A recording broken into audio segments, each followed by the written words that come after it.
Strep throat లేదా Staphylococcus throat infections అనేవి కొంతమందిలో ఎక్కువగా వస్తూ ఉంటాయండి, సాధారణంగా వస్తూ ఉంటుంది.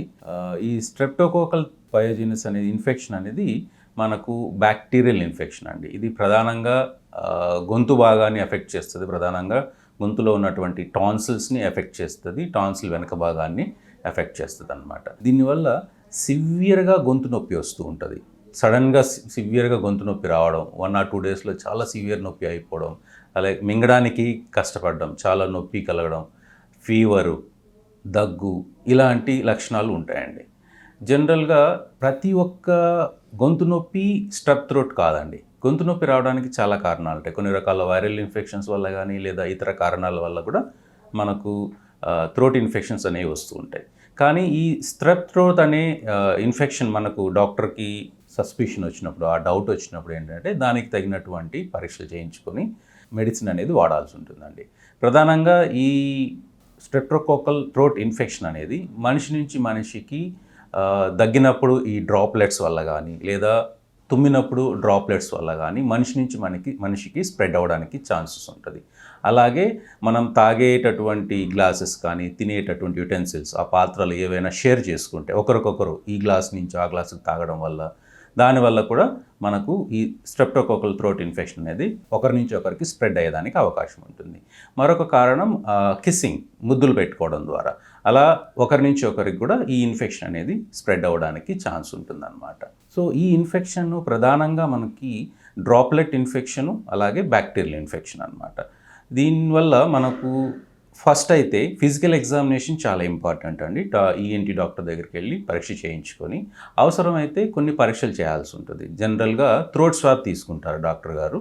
ఈ థ్రోట్ స్వాబ్లో యాంటీజెన్ టెస్ట్ చేస్తారండి. ఈ యాంటీజెన్ టెస్ట్ చేసినప్పుడు మనకు రిజల్ట్స్ వితిన్ మినిట్స్ వచ్చేస్తాయి. ఈ యాంటీజెన్ టెస్ట్లో మనకు పాజిటివ్ వస్తే దానికి సంబంధించినటువంటి మెడిసిన్ వాడడం వల్ల మీకు సిమ్టమ్స్ నుంచి రిలీఫ్ వచ్చేదానికి అవకాశం ఉంటుంది. అలాగే పీసీఆర్ టెస్ట్ అని ఒక టెస్ట్ ఉంటుంది, ఆ టెస్ట్ చేయించుకోవచ్చు.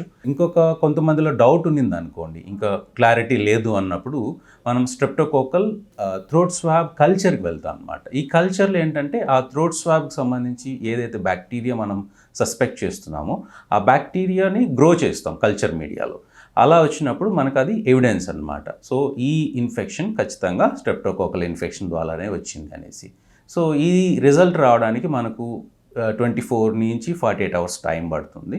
సో ఈ లోపల మనం సస్పీషియస్ ఉన్న వాళ్ళలో యాంటీబయాటిక్ స్టార్ట్ చేయొచ్చండి.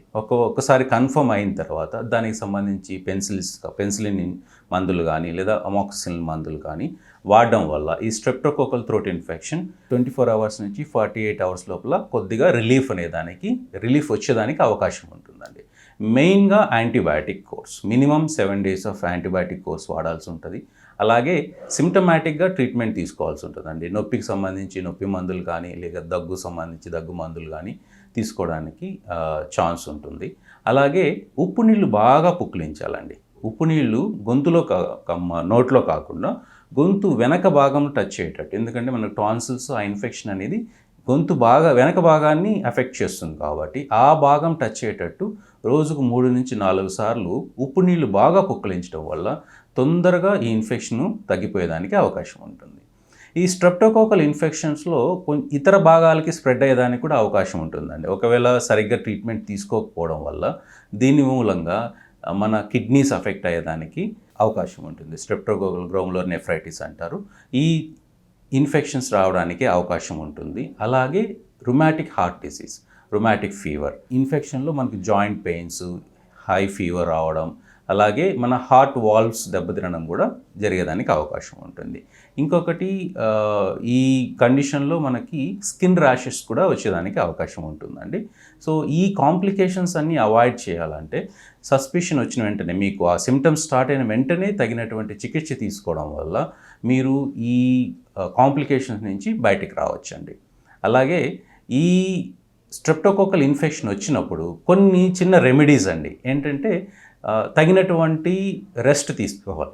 సో 24 అవర్స్ నుంచి 48 అవర్స్కు కంప్లీట్గా బెడ్ రెస్ట్ తీసుకోవడం వల్ల తొందరగా ఇన్ఫెక్షన్ నుంచి రికవర్ అయ్యే ఛాన్సెస్ ఉంటాయి. అలాగే తగినటువంటి వాటర్ తీసుకోవాలండి.